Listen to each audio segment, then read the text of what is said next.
129. 129. 129. You know what that means? I do. That's What the does that number mean? after 128. It's the number before 130. And it happens to be the number for today's episode. Which is the 129th attempt to take us off the air. We shall not go silently into the night. Welcome, everybody. This is the ultimate true crime interview-style podcast, The Game of Crimes, recently featured in Ashburn Magazine. Murph, it came out. I saw it. I've gotten several emails from folks up in Ashburn sending me copies of the page.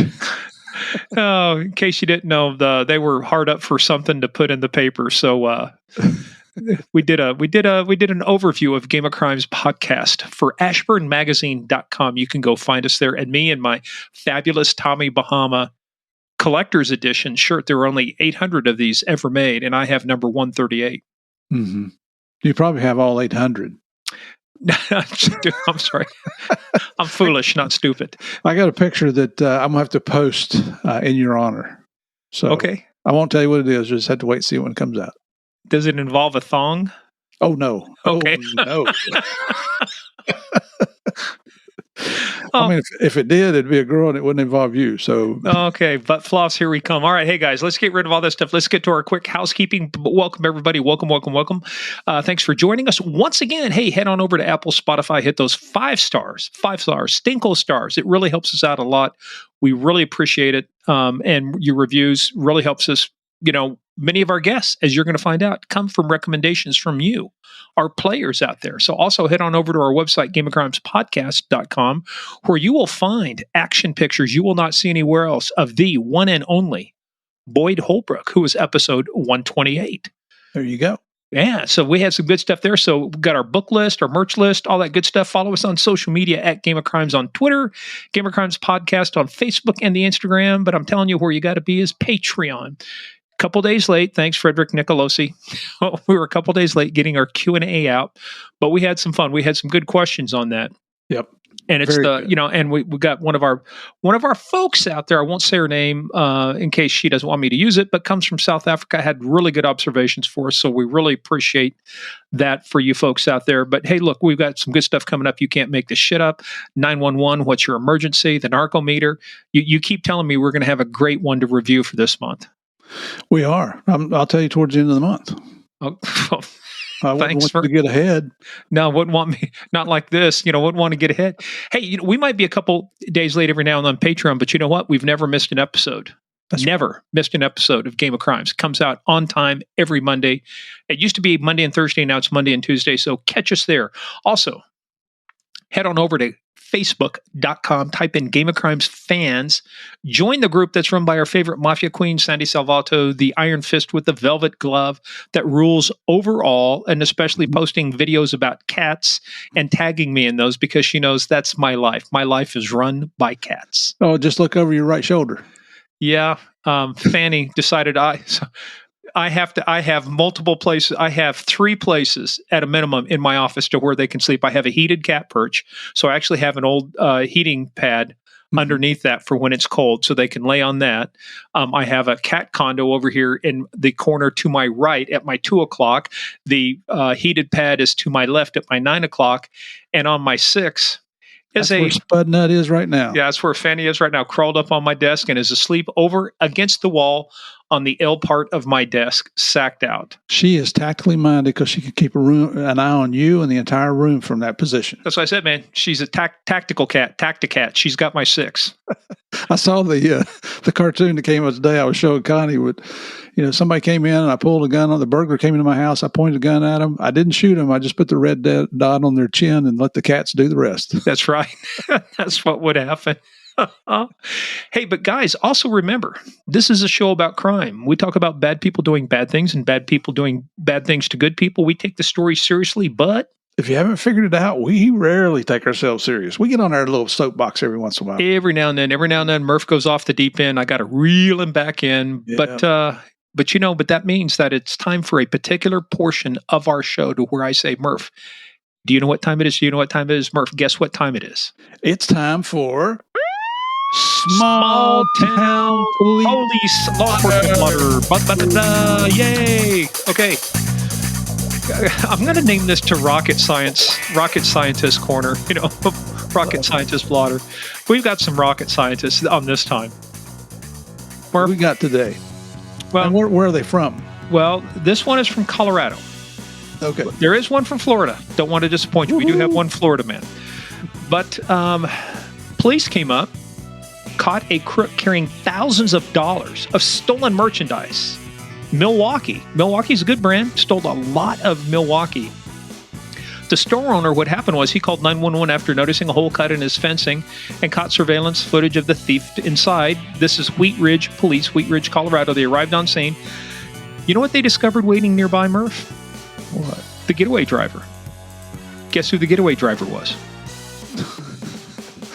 Either a wife or a donkey or something strange like that. No, Uber. No kidding. Guy broke in, stole all these tools, and here's this guy. The police walking up, and they see this guy. They talked to the Uber driver. He told cops his passenger Jose was headed right towards the car. So they look to this guy. They say, "Hey, are you looking for an Uber?" And they've got body cam of this dude. So he's wearing a black sweatshirt, pulled down balaclava. Shoots his gaze sideways, hides his hands inside his pockets. He wanted to use Uber as his getaway vehicle, but he said, "Oh, no, that's not my name." He gives them the fake name Raul, takes several steps backwards. He was going to try and make foot bail. Did not work. They grabbed him. They put the habeas corpus on him. He was stealing from a plumbing store when he decided to call an Uber. So he's trying to say, no, that's not me. My name is Raul. He doubles down on his innocence and says he's on his way to his mother's house out in the middle of nowhere. And when they say, "Hey, your description matches the thief," he said, "No, man, I'm Raul." So the content of the backpack had all the stolen tools in there. He gave him the fake name. So what did they do? What? They have a fingerprint scanner. Ran his fingerprint, and guess what? Uh-oh. Came back as Jose, not Raul. Jose, can you see the inside of the jail? Yes. As the police said, it may not be the best idea to have an Uber pick you up at the scene of the crime. But you know what? Running your hands down your pockets will get a gun stuck in your face. Oh yeah, that's where you're gonna be grabbing some concrete here pretty quick. Now, Murph, this is the next rocket scientist. All right. I want to call him the FRS, the fucking rocket scientist. No, this guy's worse than Jose. This guy's name is Johnny Yates, and he's wanted by Polk County. Sheriff Grady, one of our favorite sheriffs. Yeah, but he's wanted by the Polk County. So deputies show up at his Lakeland home on a tip that he was holed up inside, just like them old timers. Holed up. They're holed up there at the secret hideout. So they arrive, and what he did to throw them off, which you might have fallen for, not me, because I was highly trained, but you might have fallen for.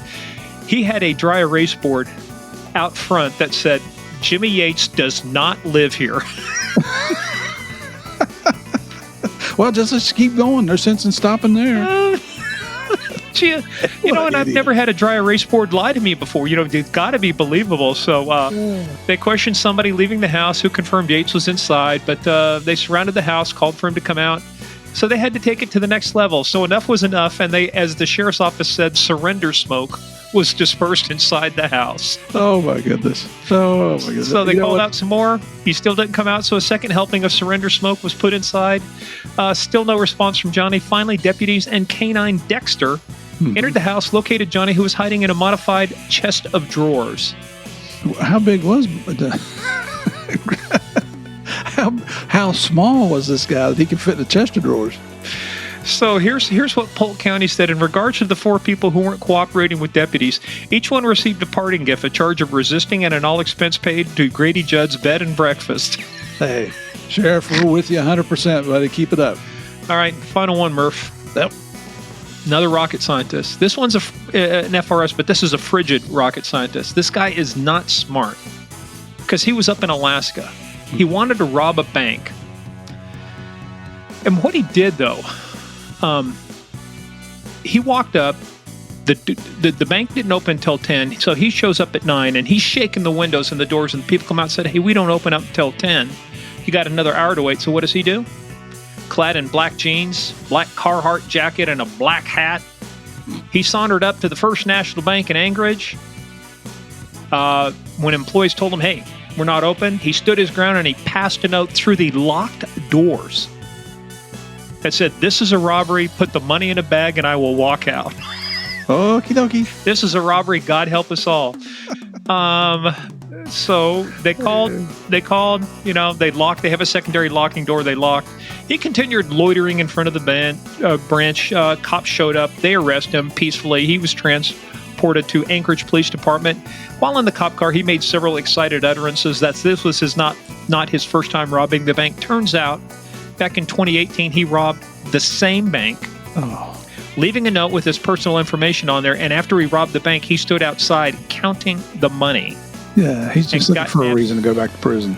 Yeah, well, he got made off with $400 in a bag, but he was spotted outside the bank counting the bills. Now, for that one, Murphy was given a 366-day prison term, followed by 5 years of supervised release. This time, he's looking at 20 years. Yeah, and you know what? I mean, if all he got was $400 from a bank robbery, the bank should have felt sorry for him and just let him keep the money. That's pathetic. $400. Yeah, but it's a locked. Here, work with me on this. It's a locked door, and you slide a note in through the locked door. Yeah. Oh, how am I going to get that bag of money out to you? Because the door's locked. I can't unlock the door. Just slide it out one bill at a time. There you go. Well, I don't know. As dumb as this guy is, that probably wouldn't even tick him off. Here comes my money. Well, the reason there was kind of a money angle to this last one is because it leads into our next guest. Oh, yeah. And this not only was there money involved, there was a shitload of money involved in this one. Murph, wasn't there? Yes, it was. It was. So our guest today is Rich Reinhardt. He is a retired IRS agent who was from New Jersey. New Jersey. Yeah. He doesn't talk like me, that's for sure. But this was a referral from one of our listeners, Carlo Natasi, who we're probably going to try and get on here at some point too. But ladies and gentlemen, we're not talking about $400. We're not talking about $4,000. We're not talking about $400,000. We're not talking about $400 million. We're talking about how much? How much was this? How much money was there, Murph? It was a buttload. It was $4 billion. That's billion with the B. We're going to hold the world ransom for $1 billion. Oh my God! This is so. You may have heard of the case, Operation OneCoin. It turns out it's just a straight out Ponzi scheme scam, but they were able to get away with $4 billion. And you know what? As you're going to hear, we're not going to tell you the whole story, but somebody's still on the FBI's most wanted list. On the FBI's 10 most wanted, for $4 billion, that's going to get you on the list. You know what? I just got to say this on a side note here, because I pulled up the 10 most wanted list to make sure this lady's still on there. And as we've been talking, I look down. You got to love the Bureau. At the bottom of the screen now, it says, click here if you want to join our subscriber list. They know how to market. The Bureau knows how to market itself. And if you're wanted, click here, and join our subscriber list, We'll send those guys out with a welcome package for you. Yeah, well, we got a welcome package for you on this one, Murph. So we're not going to hear from Rich Reinhardt, and being from New Jersey, how you doing? He's going to ask how you doing, and then we're going to spend 5 minutes going, how you doing? I'm doing good. But we're never going to get to that unless I ask you how you doing. Are you ready to play the biggest, baddest, most dangerous game of all, the How You Doing Game of Crimes? This is it. Ladies and gentlemen, you're going to learn so much on this one today. So sit down, shut up. I forgot. Get in. Sorry, here we go. Boy, this is going to be a good one. Get in, sit down, shut up, and hold on. Give me some help, can you? All right, Rich, come on, brother.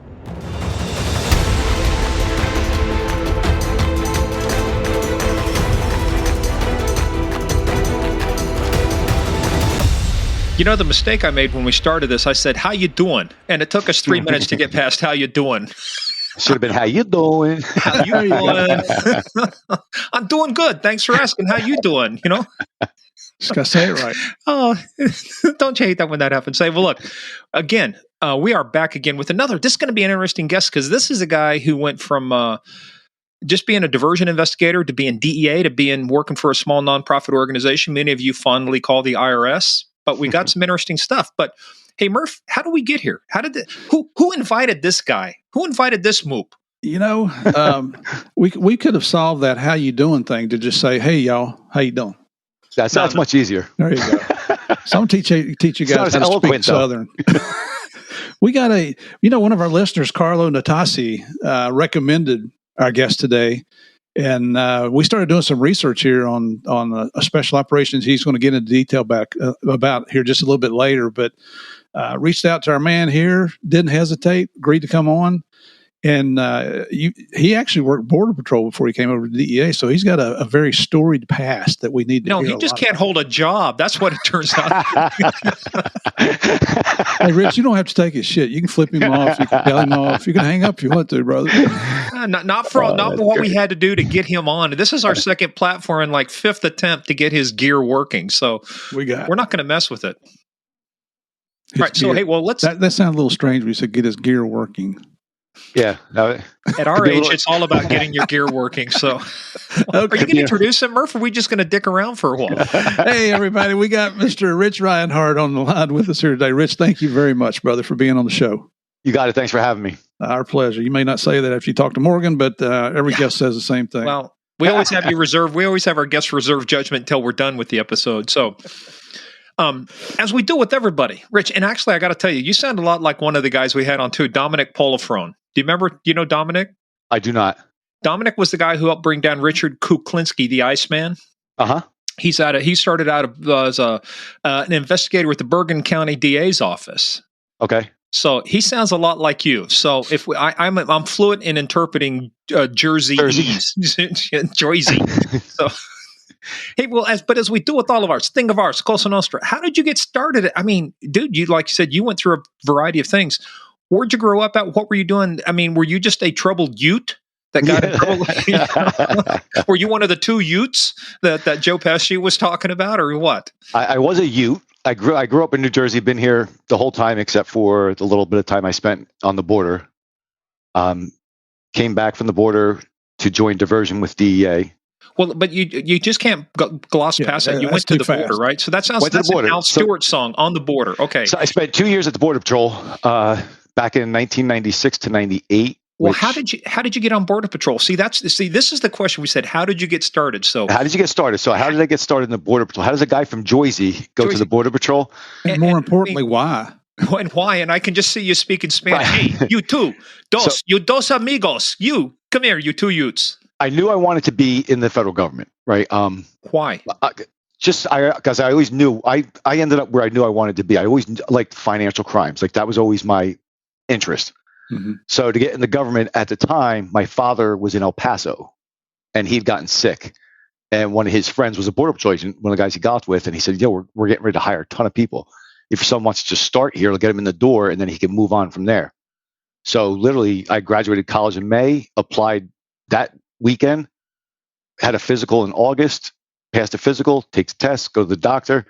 I was in the Border Patrol, I think September of 96. Oh, is that one of those quick physicals where they go bend over, cough? Okay, you're alive. It's funny. They actually did that. I asked my father, I'm like, what the hell did they do that for? He goes, they raped you, man. He said, you're too young for that. Oh. So, but where'd you go to college at? I went to John Jay College of Criminal Justice in Manhattan. Hey, I know a lot about those guys. That's a great place. It's an interesting place, yeah. Oh, I noticed. Wait a minute. You didn't say great. You said it's an interesting place. Okay, what makes it interesting? It's as the year started. This is going back. Now it's I think a lot better. But back then, as the school year started, you had a lot of riffraff like in the first semester, and then by the time you got to the second semester, everything weeded itself out, and then you were. Who's riffraff? People from Long Island or what? Queens or what? New Yorkers. New Yorkers. New Yorkers. Yeah. There's going to be another civil war up there. Oh my God. New York, New Jersey with this. No hate mail, folks. This is just a podcast. We're not storing the beaches at Normandy. Everybody just chill. So, so you did that, but what made you decide to go criminal justice? What was it about prior to that said, hey, this is what I want to do? Well, I actually started in community college, took a couple business classes and knew that wasn't for me. But I did always like accounting and finance. So it's actually Crime and Punishment was like the second book I read in college. And oh yeah. Like that was just the whole criminal mentality. It always fascinated me. Then I had to do a paper on a bunch of, was Michael Milken and there was another guy, big stock case. I was just fascinated by that. Michael Milken was the junk bond king. Yeah. So he went to prison. Yep. So I knew like I liked financial crimes right away. And like I said, the Border Patrol I always knew was going to be a landing point to get me going. In hindsight, that was the funnest job I ever had. I mean, you work 10-hour shift and there was never a minute to take a rest. It was just always chasing someone or something. And that's going even back in 96. Well, let's go back to that. So when you got on, where were you stationed at? I was in Douglas, Arizona, which is like right on the corner of New Mexico and Arizona, out in the middle of nowhere. And what did they have you doing? I mean, because I know there's ports of entry, and that's a different thing, right? But you're in between the ports, right? Yep. So so if I worked like a 3 to 11 shift, your day literally started out with taking a triangle of truck tires, hooking it up to your truck, dragging it as far as you could along the dirt road till it got dark out, turn around, take your flashlight out and look for footprints. Find the footprints, depending on the size, you're either going to walk with them and try and find them yourself, or they're going to call a helicopter and they're going to come in and help you. So were you a solo operator, or did you have a team with you, or how did that work with you being out there? You started out solo. You'd begin to trek by yourself. And then, like I said, if it was like 2 or 3 people, you're on your own.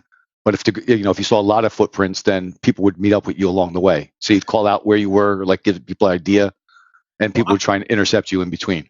I got to tell you, sorry, it was sketchy. That's what I'm saying. I'm telling you, you're telling me I'm in the middle of nowhere. My closest backup is an hour away, and you want me to follow 3 people into the bush that I have no idea where they are. Yeah, no, it was definitely sketchy, man. And then if you worked the night shift, so you would go up on a mountain somewhere where you could find with an infrared light in the back that was like mounted in the center of the truck, and it would come through the roof. And then you get up there, you turn that scope on, and it was like ants all over the place. There was just dots everywhere, and then you just would guide people to like the biggest group. Man, it was unreal. Well, and then you fast forward to now. I mean, look, they had the biggest crossing in one day. I think, what did they say, 15,000 people? Yeah, we never saw anything like that. It was a lot of people, though. I mean, it was thousands of people a night, even back then.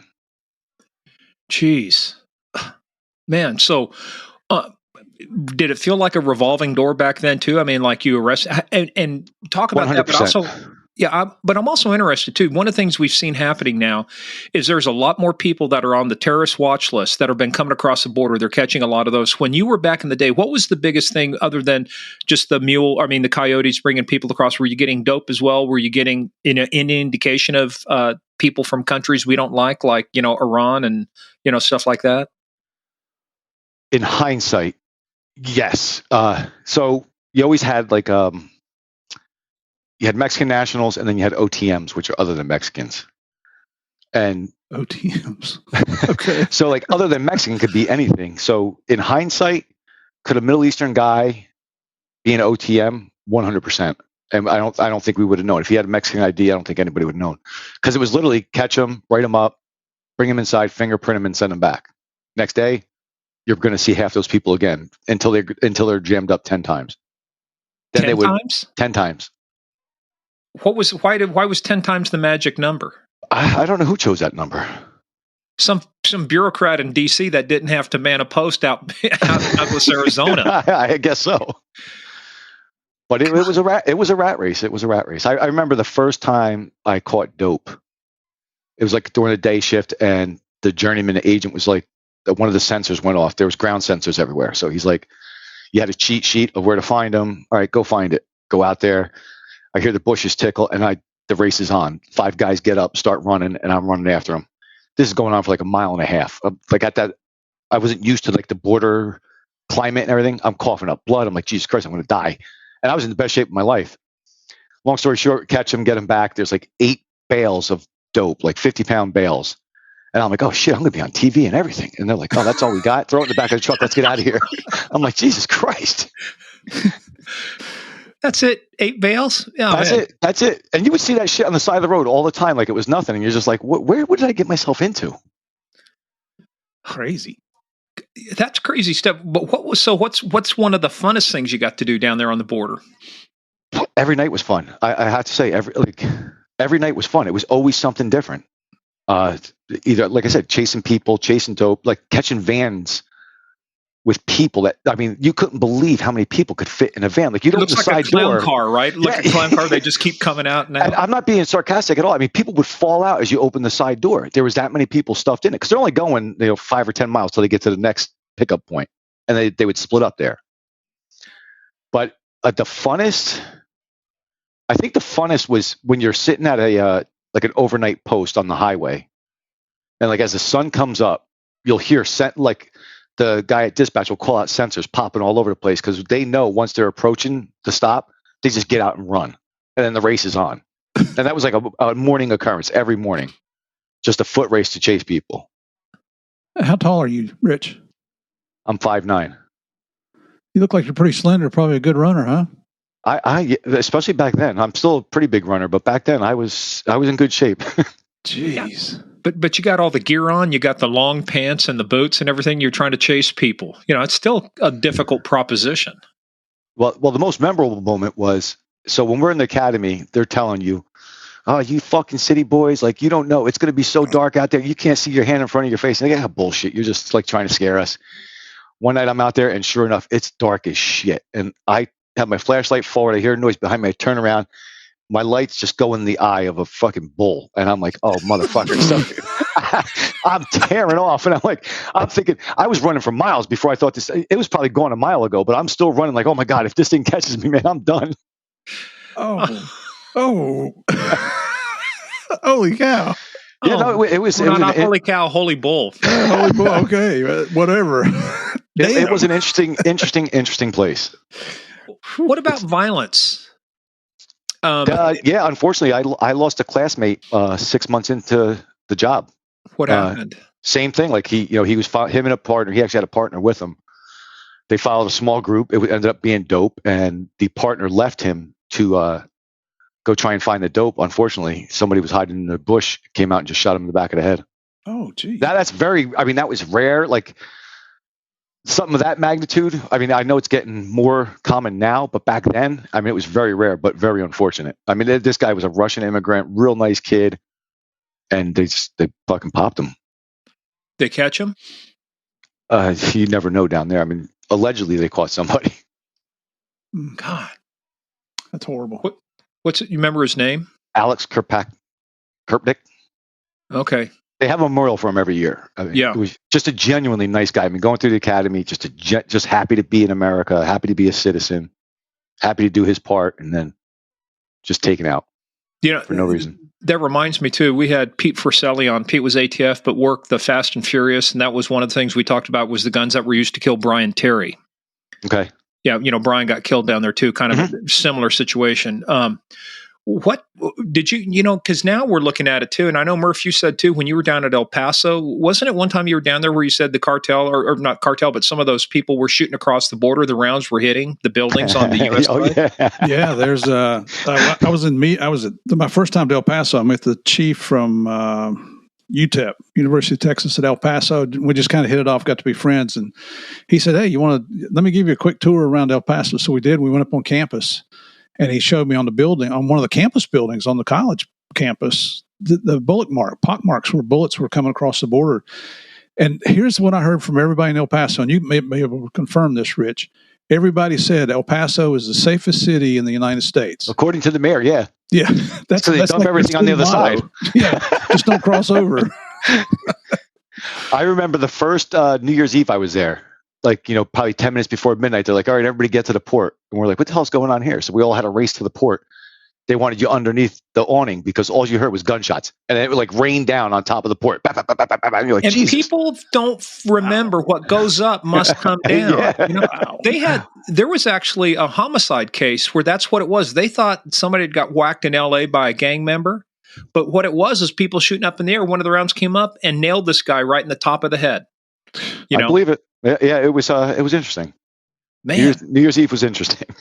Well, so you lasted there a couple years. What made you, what opportunity arose for you to take the next step, and what was the next step? So while I was there, my father passed away. My wife was like, "Okay, I'm done. We're going back home."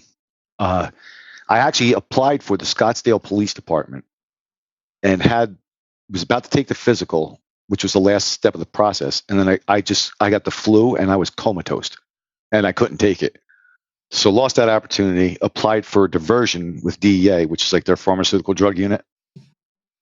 Got hired, but was told I couldn't go till November. So this is like May of 98. And my wife just couldn't take it anymore. So I broke service there with Border Patrol, went home, got hired by DEA in November, and then became a diversion investigator, looking at pharmaceutical drug diversion. Well, if she didn't like it down there, then why were you applying for Scottsdale? Because you weren't getting that. If I started out in the Border Patrol, maybe in Phoenix, Arizona, yeah, I don't know that I would ever came back. It's just Douglas, Arizona was just so bad. Oh, okay. You hit the lottery if you get like a place like Phoenix or San Diego. Well, parts of San Diego. Yeah. Outside of that, I mean, it's an adjustment for a person from the East Coast, especially when you live next to the ocean. Like it's like, where's the water? Yeah. Where's the what? Wait, what? Where's the what? Water. Water. Where's the water? Sorry, Rich. Country club. So was it just taking the job, or was there something interesting about the diversion investigator? Or was it just the fact that got you back into the federal government again? That got me back in. Being a DEA agent was a possibility. Applying there, and I actually did. Like within the first year and a half, I got back. I applied to be an agent with DEA, but then when I was working diversion, got introduced to an IRS criminal investigator. Started working with him a little bit, and then he was like, "We're hiring right now if you want to apply." And the process just went way quicker for the IRS than it did the DEA. And that's why I ended up at the IRS. Well, gee, that sounds familiar, Murph. Yeah, it does. Not just for me, but like every DEA person we have on here. We're talking to them on average, just like every DEA guy we talk to. Yeah, 2 years, year and a half, 2 years, What's ironic about that is like they expect you to be sitting there waiting for them, right? Like it's normal practice in the real world. It's not normal to keep somebody holding them for 2 years. And then when they call and offer you the job, they're like, "Hey, listen, today's Tuesday. Could you be at the academy this Sunday?" Yep. But you know what? I said yes, and I was there. I got to show you something too. I just remembered, Rich. I was down at the International Association of Chiefs of Police conference one year, and ran into this very nice Border Patrol agent, very nice lady. And she said, "I got something for you." And first I'm going, "Oh, okay." Yeah, no, that's not what I was here. Take a look at this. So I got one of the Border Patrol. It's a T-shirt wrapped up, in shrink wrap. Yeah. That's pretty cool. Yeah. 28. I think wasn't Jeff. No, Jeff Gordon, I think, was 24. 24. Yeah. Why aren't you wearing a T-shirt? You got a free T-shirt that you've never owned up to. What's up to this? No, it's in the shape of a car. If I do that, then it's like... Yeah, I don't think I'd take that out. It's a T-shirt. I wouldn't take that out. It's not a car. It's a T-shirt. Come on now. It's a car. It's a car. See, Rich, what we're talking about is I'm known for being on the show in free T-shirts. Like this one came from our buddies out in Oklahoma, the law enforcement conference out there. And he's always busting my chops because he wears these frilly clothes I think his wife throws away, and then Morgan puts those on. So they're called Tommy Bahama, but not today. Look at what I'm wearing today. This is my Die Hard greatest Christmas movie ever made. Now I have a machine gun. Ho ho ho. There you go. Now that is a good sweatshirt. That's a good. I wore that. I went to the stretching zone. Had to go do. I've got this thing. Twice a week I go get my legs and everything back stretched out. So I wear this all the time. Like, don't mess with me. I'm a bad motherfucker. Everybody just laughs at him. Yeah. So, but with IRS, you were back in New Jersey, right, when you applied? Yep. So literally right when I got out of IRS Academy, they sent me back to DEA. So I've never worked a traditional IRS tax case. I was always in a money laundering HIDTA group. Oh, okay. Lucky you.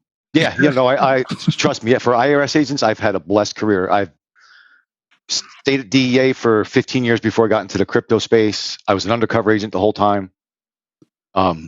And our undercover program it's fun because you get to travel the country. I mean, I've been all over the place on the G. Gee, who do we know that used to be DEA and went IRS, Murph, that also worked undercover?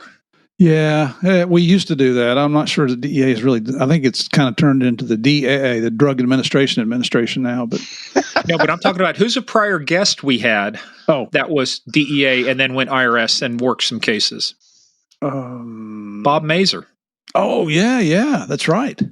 He was actually he did the movie The Infiltrator with Bryan Cranston. It was based on his story, the work he was doing on the cartel and all the money laundering stuff. Yeah. Okay. Yeah, he actually Mazur was Customs, and then IRS, Customs. And then DEA. Yeah. Or maybe it's IRS, Customs, and DEA. It's one of those or the other. Anyway, everybody seems to have, it's like McDonald's. IRS seems like the McDonald's of the federal law enforcement. Like everybody may do a little time there, but. Well, and I just got to say, man, it's cool to hear you say that, Rich, because I ran the strike force in Atlanta for several years, and we had a full IRS enforcement group there. But for them to go out of the office on any operations, these are agents. I mean, they had to get SAC approval to go out. Yeah, that depends on where you're at. It's funny because I worked in New Jersey for 15 years. When I went over to New York, I was like, what the hell is happening here? Like, you could do anything you wanted. Mm-hmm. But in New Jersey, it wasn't like you didn't need SAC approval, but you definitely did need approval to go out with the DEA group. I had a great group, though. I had this guy, Chris Urban, was my supervisor. The agents in the group, they were always supportive of letting me do my own thing. Nice. And, it depends on what group you're in, but my group, they didn't want to deal with the financial stuff. They were like, just what can you find here? Yeah. I remember being out on a warrant. Some guy gives up information on a perfume company. We go to the perfume company. There's just checks all over this guy's desk. And they're like, what are all these fucking checks? They're all round numbers. I'm like, that doesn't make sense. Mm-hmm. So took those checks, go back to the office, start doing our thing. And we ended up with a huge black market peso case involving perfume dealers in New Jersey. Wow. Who would have thought it, right? But they always gave me that leeway. And one time drugs are coming through the port. We jam up some guy. We go to his house, sees a bunch of money out of his safe. He's shitting his pants. What else do I got to tell you? We're just like, fucking tell us everything you know, and we'll decide if it's important or not. Hey, this guy always talks about stocks at the port. Maybe you should look into that. We look into that. We end up with a huge penny stock case. The two people went to trial, and the Post wrote about it. They called it the Werewolf of Wall Street. This guy can make $5 million off penny stock in seconds. Whoa. But he would pay all these mopes $25,000, $30,000 at a time just to go on Twitter, Facebook, and start saying, now I have a machine gun T-shirt. It's going to be the next big company. And people are just buying it up. No, I probably lost some money to that guy. But the DEA group was awesome. Like, how many times you hear a DEA group work at penny stock case? Never. Never. Right. But they helped me along the way, doing the covert stuff that we do. They helped me get everything. They wanted to participate in it. Let's talk a little bit about that, because like you were saying when we started the thing, you said, like, who would think you would say DEA? Who would say penny stock? Who cares, right? But let's talk a little bit too about the unique role that IRS can bring to it, because I was, Murph knows this story, but when I was a detective and we were working some cases with DEA and other stuff, we'd have IRS guy named Marty McCormick out of Wichita, very nice guy. Marty didn't know shit about doing surveillance because he'd drive by in his green Crown Victoria with tinted windows like 4 or 5 times. Marty, quit driving by the target's house. But they could get data we weren't allowed to have. But this is the lesson I learned. And I still tell you to this day. The IRS doesn't care where you get your money. The only thing the IRS cares is that you report it on your income tax. And as long as you do that. I know that to be true, but I never had to do that. Like I said, I've always worked money laundering cases. I never did a tax case. Yeah, and that other than my own taxes, I wouldn't know what the hell I'm doing. Have you? Is there any income you failed to disclose we should hear about, Rich? Not allowed to do that neither. Certain things we don't want to talk about on here. Nothing where the statute of limitations, unless your name's Hunter Biden, he just got jammed up for some tax issues. So again, I think they had to do that, or it would have been pretty much a pie in the face. That would have been pretty egregious to let that go. Yeah, after those, did you know those two guys at IRS, the whistleblowers that came forward? I didn't know them well. No. I ran across the guy Shipley, I think maybe once in my career. The other guy, I never even ran across. Okay. But I give him credit. It takes a set of nuts to do that, so I give him credit. Well, let's go back and talk about this penny stock case. So let's kind of set the context a little bit more, because this whole case could be a book in and of itself, because you can't believe the cast of characters involved. Well, let's dig into it. So let's go back and just set the stage a little bit more. So you said you jammed up a guy and you needed something out of him, right? He's wanting to make a deal. Well, if you want to make a deal, you got to give us something more than what we got on you. What do you got, right? So right. And he just starts throwing shit against the wall. He brings up that name. I go back to the office. I just start looking in different databases that we have, and it starts popping up. And what pops up about this person? Because I know you guys have a variety of systems that track, but is it like things like the CTRs, the suspicious activity reports? What's triggering on this guy that makes you want to look at him further? A lot of banking activity that just didn't make sense for a guy working at the port. Okay. And when you say a guy working at the port, what do you mean by that? Working on the docks. Okay. Like where all the goods come in from overseas and everything. Like a union guy working down at the dock, Yep. loading cranes and stuff. So he's when you say he's working at the port, I just want to make sure people understand we're not talking about a government employee, but somebody who works for one of the shipping companies or something, right? Yep. All right. And was he doing anything, though, that indicated that he's got any kind of money or wealth? Like, was he driving fancy cars or anything? Or is this guy keeping it low key? Not the initial guy, no. The initial guy was low key, keeping everything in a safe. The guy he gave up, a little more high profile, not like over the top though, nothing like crazy. Now the penny stock, the ringleader, over the top.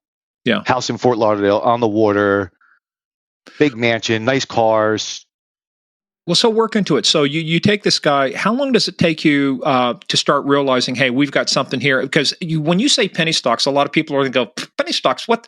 I mean, kind of give us an idea is that if you do this right, like you say, it's kind of a pump and dump. But so if you can manipulate penny stocks right, what kind of impact can you have? Oh, to investors, a lot. I mean, so just go from the beginning. So the guy tells us, hey, this guy is always mentioning stocks. You should look into him. So like I said, we go back to the office, run through different systems, see, yeah, this guy's pretty heavily involved in stock activity. So then, like I said, this is where the DEA group I was with was awesome. They were like, well, let's get a wire on this fucking guy. So they helped me get that. We get that. We start listening to this guy's phone. And sure enough, every day they're talking about different stocks that are getting ready to go and who has to go on Twitter, who has to go on, I think at that time it was MySpace too. Oh my God, this is dating this conversation now. Yeah. So, they're planning on what they're going to put out. So we get enough to get this guy. Hey, real quick, how long did it take you to get that Title III? Oh, a long time. And who wrote the affidavit? It was a lot of. I don't even remember at this point. I'm sure I had some part of it. Yeah, but so who was? What was the drug nexus for DEA to be writing a wire on it? Just a joint task force. It started out with drugs. Gotcha. So we went from there, grabbed that guy, and he just everything on the guy in Florida who ran it. The guy Dave. So the guy went to trial. We could talk about it. The guy Dave Levy. He went to trial. Him and his wife. They lost. Yeah, let's back up from that before we get too far into that. So tell us about once you got the wire, how long is this operation going on? How long are you monitoring? And what kind of how extensive is this thing going on? I mean, this guy's working at the port. So is this his full-time job at the port as well as when he's away from the port? Give us a little bit more of an idea. I don't think anybody has. I think on paper people have full-time jobs at the port, but I don't think anybody works full-time. That's kind of job I need. That's that whole how you doing mentality. Yeah, reminds me of an episode of The Sopranos. We need a job. It was funny because like this guy was like your typical what you think of a North Jersey guy. His partner was a little Hasidic guy out of New York, and then the third partner was like just this interesting character out of Southern Florida. So like when we're looking at this, we're like, this is like a comedy skit. Like you can't make this stuff up. What's that group that Murr's on, the Impractical Jokers? Impractical Jokers. Yeah. I was like those guys. Even worse than that. It's like when we went to, so after we get everything we grab these three initially, right? These are the first three to get grabbed. And how much money at this point have you been able to trace that's involved in this? In other words, how much from their pump and dump and their schemes do you think that they've made by this point? Well, this crew was just paid to do, I'll call them advertisers. That's the easiest way to explain it. They were only paid $30,000, maybe $50,000 per each time they did it. But the main guy is making $4 to $5 million per stock. So we had him on like 8 different stocks. And what makes a penny stock a penny stock? So what would because there's markets, you've got like the regular stock exchange, what makes a penny stock a penny stock? I know, I don't know, I'm not a stock expert, but it has to do with the value and it's traded on the OTC market versus any of the legitimate exchanges. Right, like the NASDAQ or the New York. Yeah, I think it can't be, I think $5 is the cap, maybe? I think so. Yeah. Somewhere around there. And then inside, there's all kinds of rules on insiders and how much they can trade and everything. So like that all came into play. We eventually, at the end of the day, we learned that like guys are being paid to do wash trades sitting next to each other. Like I'm buying and you're selling at the same time. Like we're sitting right next to each other doing it to jack up the price and get rid of stuff. Wow. And how many of these companies were aware of what was going on? I mean, at some point, did they say somebody's messing with our stock, or are they involved in some of this? At some point, they realized they got screwed. Like, the guy comes in and was like, I'm an investor. So it starts out with like a company that was existent, merges. They do a reverse merger with the current company. They say, we're going to bring you public. We're going to bring in all this money. And they do it. The guy that is the legitimate businessman gives them shares of the stock of the new company, thinking they're going to do good with it, and that's how they do the scheme. Man, damn! No wonder I lost money in penny stocks. But when we went to oh god, well, Murphy, you were buying into a free T-shirt company. There's no way to make money at a free T-shirt company. I wonder why they said the phone when I'd say and I'd tell them who it was calling. They say, "Hey, sucker! I mean, Steve, how you doing?" Steve, yeah, you know. Well, hey, listen, that's what the one guy explained to us. He goes, "Excuse me." He goes, "You give me a story I can sell, and I'll make you money off of it." Like one of the things was like a spider web that you put over your outside condenser, your AC unit, and it supposedly blows water in it to make it cooler. It was a complete crock of shit, but some guy thought of it. He thought it would work, and that's the story they sold. Is this like the stuff I see on TV, like the Ronco Peel-O-Matic, or all these things that they're? I mean, are these some of these things that are on TV, or are they just more just like the? I got a great idea. I've got a small company, and here's the product. The latter. I don't think they ever made it to TV. That wasn't in the budget. Well, I was thinking of some of these, like the ShamWow. Who's that guy that used to do the ShamWow? Yeah, I remember that. It's definitely companies like that, but I think ShamWow actually worked. Yeah, well, to some extent. It had to, because it's one of those things, like you say, TV time's not cheap, and so for them to be able to still make the money to sell that stuff makes it worse. So, but keep talking about that. So you've got the initial 3 guys, right? So, but how big does this get? Where does it go? Is it just U.S. or have you got international players? No, there's international. So they moved all their money through accounts in Panama. So it was good because after the first 3 tell us about everybody else, it leads to the 2 people that eventually went to trial, husband and wife. They were down in Florida. He would go to the husband and wife are in Florida. Yep. And then the husband would go to Panama.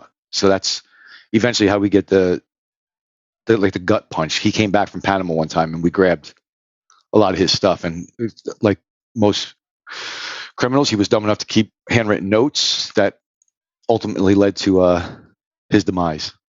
That paper trail gets you every time, doesn't it? Yep, it gets you every time. Literally a physical paper trail. I mean, he took a lot of the money. I mean, he was trying to be like a Hollywood kind of guy. Like he was paying for production on a show that was absolutely stupid, but he was paying for it. I remember going to interview the wife of the guy that was the producer. And I get to the door and she's like, "Oh, thank God you're finally here. I've been telling my husband, this guy's a scumbag. He's scamming us." And then she has like her own little online blog. And the next day I go online, I see my name. I'm like, "Oh, and thank God the IRS agent showed up at my house." So my husband finally knows. Jeez. Oh my God. You're going to be famous. Yeah. Oh, it was an interesting story.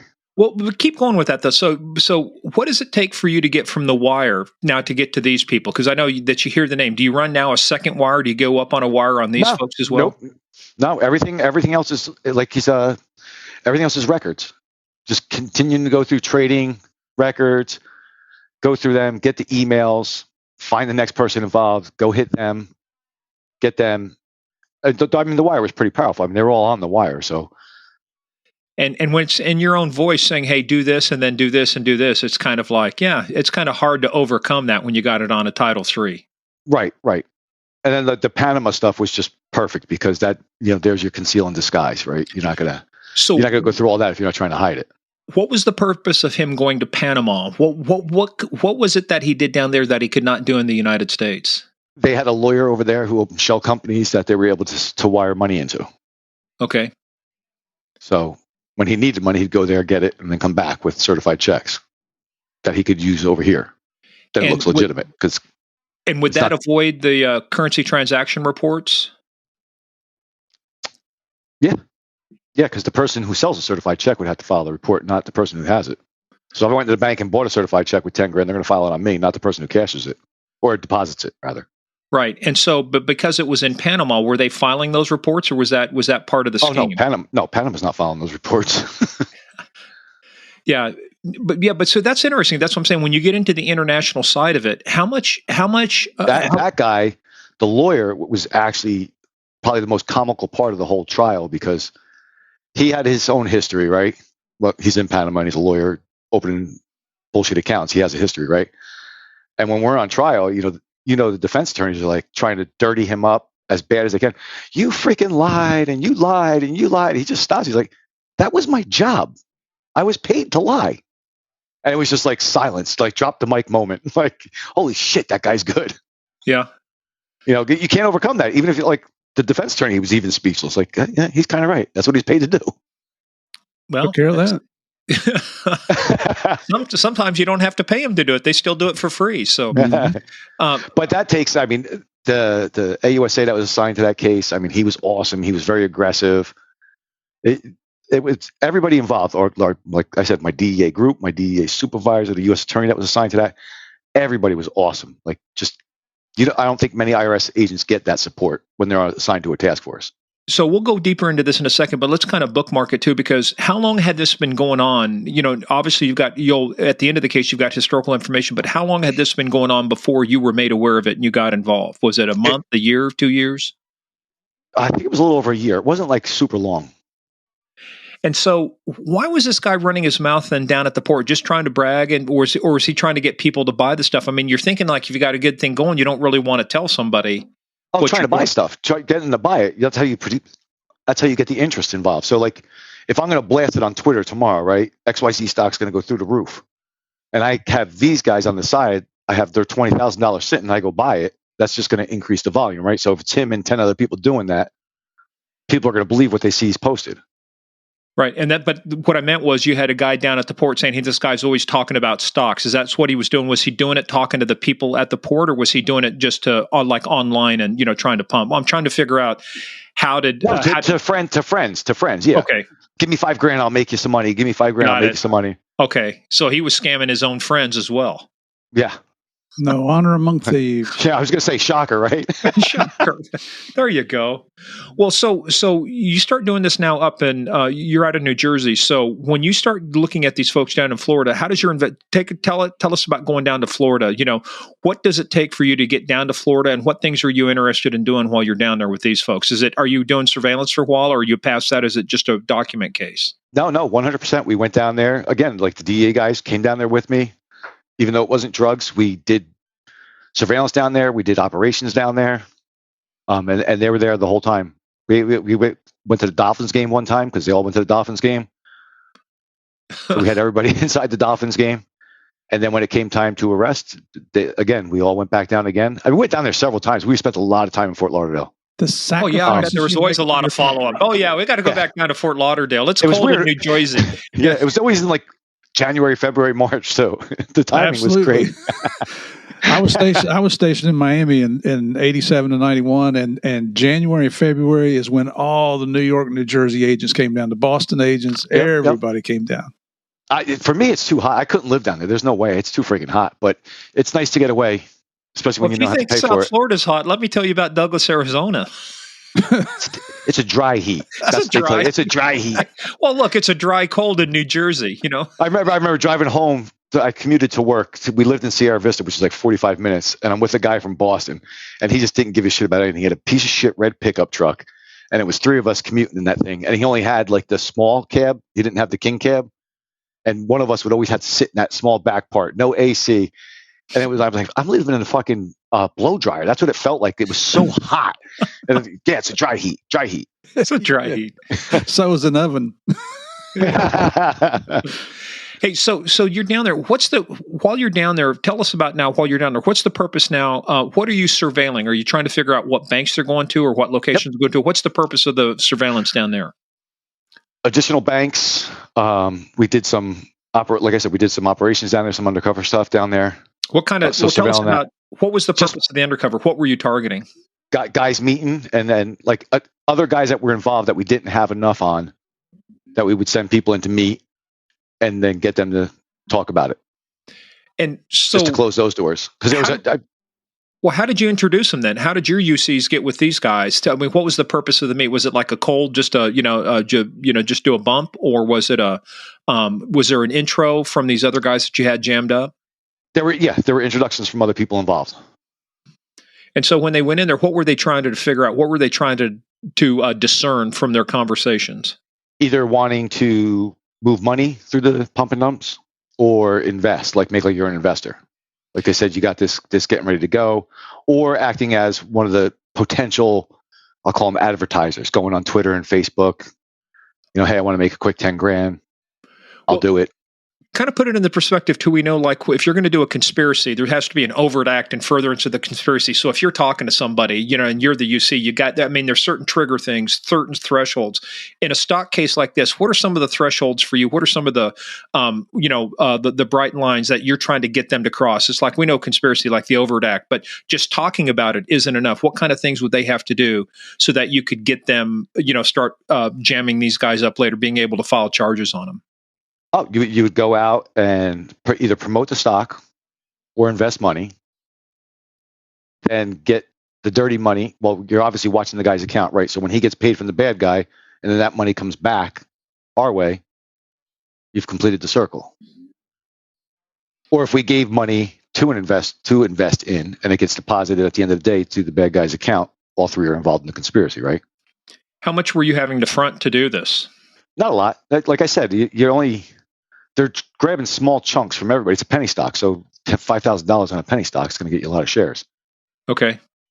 There was also guys that were acting as just people that would trade for them. Like I said, they were doing wash trades. So if the owner of the company gives you X amount of shares, there's supposed to be restrictions on them. Somehow they got those restrictions moved. So you and I could literally sit next to each other, and I could sell at a certain price, you're buying, and then vice versa. And then you're just increasing the interest in that stock. Well, like with the New York Stock Exchange, or with the NASDAQ, you've got traders out there, you've got people. So you think about this floor, and there's people watching what's going on, or analysts somewhere.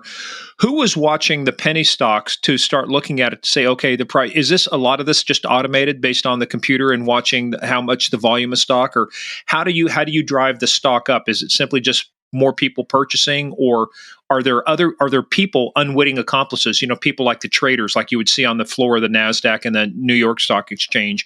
Hey, I need 5 shares of this. I need 50 shares of this. I need 1,000 shares of this. In this example, it was a combination. It was a combination of insiders, paid brokers who were, selling it to people, and the guys sitting there doing the wash trades. And then the guys getting it from the company, dumping those shares as well. So it's a combination, but those stocks are watched. I wouldn't think they're watched as heavily as big stocks. Right. But FINRA's on top of these things. SEC's on top of these things. So when they see a lot of movement, they're alerted as well. I mean, FINRA was awesome helping out with those cases. No, and tell us who Yeah, I'm sorry, man.